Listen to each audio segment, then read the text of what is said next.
சேலம் மாவட்டம் ஓமலூர் வட்டம் பெரிய சோரகை கிராமம் பூமிரெட்டிப்பட்டியில் வசிக்கும் தருமன் மற்றும் குமார் தங்கள் குடும்பத்துடனும் இவர்களுடன் மேலும் 32 குடும்பங்கள் ஆந்திர மாநிலம் சித்தூர் மாவட்டம் மதனபள்ளி குப்பம் அருகே உள்ள நாயனப்பள்ளி கிராமத்தில் சந்திராரெட்டி என்பவருக்கு சொந்தமான கல்குவாரியில் வேலை பார்க்க 2012ஆம் ஆண்டு சென்றனர்.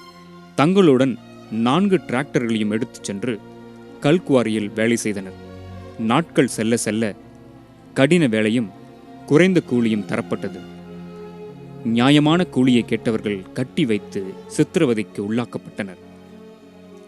அங்கிருந்து தப்பி வந்த தருமன் சென்னை உயர்நீதிமன்றத்தில் தொடர்ந்த வழக்கின் அடிப்படையில் 32 குடும்பங்களும் விடுவிக்கப்பட்டனர்.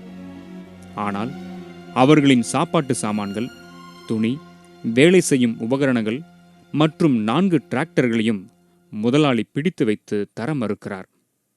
இதனால் கடும் மன உளைச்சலுக்கு 32 குடும்பங்களும் உள்ளாகியுள்ளனர். சார், என் பேர் தர்மன். பூமிரெட்டிப்பட்டி நாங்கள் இருக்கிற ஊர் மேட்டூருக்கு சேர்ந்துங்க. நாங்கள் 3 வருஷத்துக்கு முன்ன குப்பத்தில் கல்லோடைக்கு போனோங்க சார்.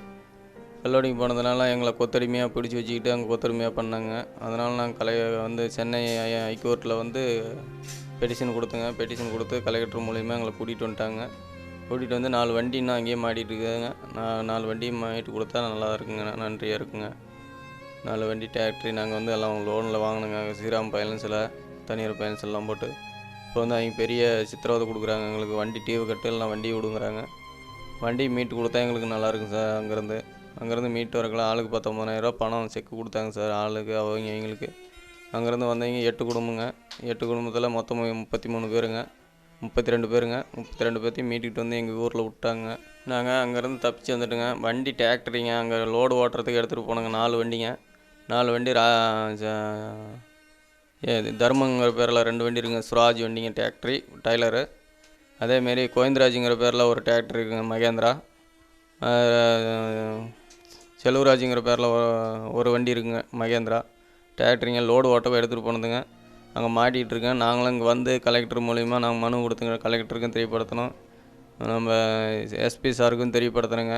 எந்த நடவடிக்கையும் இது வரைக்கும் வரலைங்க. எங்களுக்கு நன்றி. வண்டி எடுத்து கொடுத்தீங்களா நல்லா இருக்குங்க. நாங்கள் போய் தனியாக எடுக்க முடியாதுங்க. தனியாக போனோமா எங்களை ஏதோ ஒன்று உயிரை கூட கொல்றதுக்கு அவங்க வாய்ப்பு இருக்குங்க. ஆள் வச்சு அங்கே எல்லாம் கரடுங்க. நாங்கள் போய் வண்டி எடுத்துகிட்டு தனியாக வர முடியாதுங்க. அதனால் எங்களுக்கு போலீஸ் பாதுகாப்பு கொடுத்தா நல்லா இருக்குங்க போய் எடுத்துகிட்டு வரதுக்கு. எங்களுக்கு நாங்கள் அங்கேருந்து வந்துட்டுங்க. கூட்டிகிட்டு வந்து விட்டாங்க. எங்களுக்கு இங்கே எந்த வேலையும் எங்களுக்கு தெரியாது, கல் உடைக்கிற வேலையை விட்டா. அதனால் எங்களுக்கு டேட்டரி மீட்டு கொடுத்தாக்க எங்களுக்கு இன்னும் நல்லா இருக்குங்க. எங்களுக்கு நன்றியாக இருக்குங்க. எங்களுக்கு அந்த டேட்டரி வச்சே நாங்கள் பொழைச்சிக்கோங்க. ஏதோ வண்ணுங்கன்னு ஓட்டி செங்கல் சூளையில் இல்லை கல் ஏதோ ஒன்று ஓட்டி நாங்கள் பொழைச்சிக்கோங்க. எல்லாருமே பொழைக்கிறதுக்கு வாய்ப்பு இருக்குங்க. 4 வண்டி வந்துருச்சுங்களா. 4 வண்டி மீட்டு கொடுத்தா நல்லா இருக்குங்க எங்களுக்கு.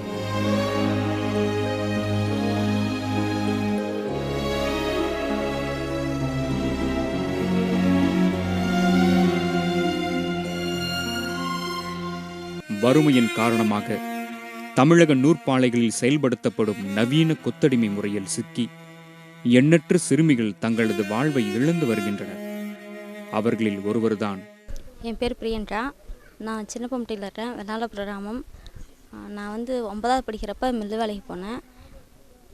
அங்கேருந்து அதுக்கப்புறம் என்னோடய குடும்ப சூழ்நிலையால் தான் நான் போனேன். என் அப்பா அம்மா ஒரு பணத்துக்காக ஆசைப்பட்டு மில்லு வேலையில் சேர்த்து விட்டாங்க.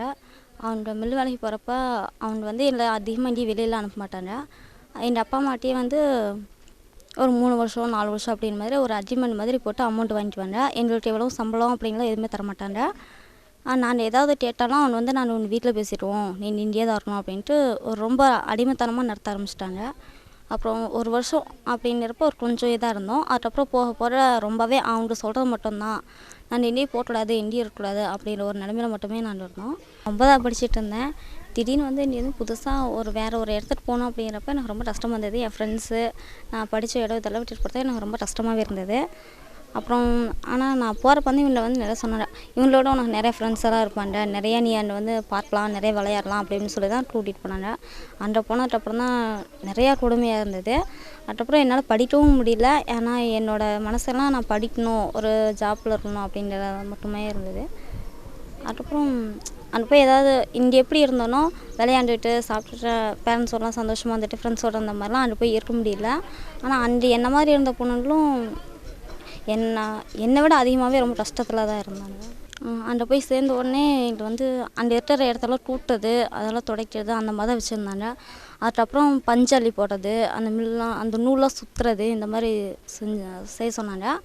அதுக்கப்புறம் போக போக மறுபடியும் ஒரு நைட்டு பகலெலாம் பார்க்க மாட்டாங்க. அவங்கள்ட்ட எப்போ வேலை முடியணுமோ அது வரைக்கும் அங்கேயே வச்சுருப்பாங்க. ஒரு பாத்ரூம் போகணுன்னா கூட ஒரு டைம் ஒரு 2 நிமிஷம் 3 நிமிஷம் அப்படி தான். அது மீறி போனால் உடனே அந்த வீட்டில் ரொம்ப திட்டுவாங்க, பயங்கரமாக வல்டாராக திட்டுவாங்க. அப்புறம் அடிப்பாங்க. காலையில் டிஃபன் மாதிரி ஏதாவது தருவாங்க. அதுக்கப்புறம் நைட்டு ஏதாவது உப்புமா அந்த மாதிரி இது பண்ணுவாங்க.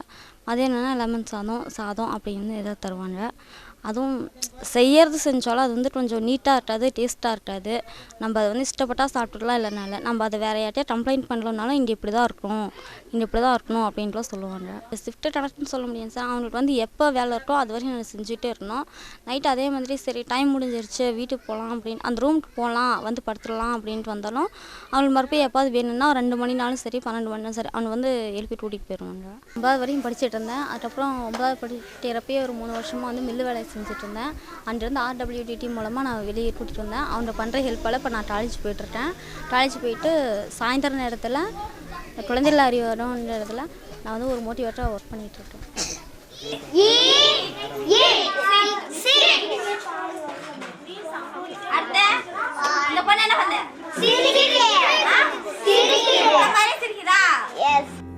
இலவசங்களை விட வீட்டிற்கு ஒரு அரசு வேலை மற்றும் கட்டாய கல்வி முறையை நடைமுறைப்படுத்த அரசு முனைந்தால்தான் கொத்தடிமை முறையை சிறிதளவேனும் ஒழிக்க இயலும்.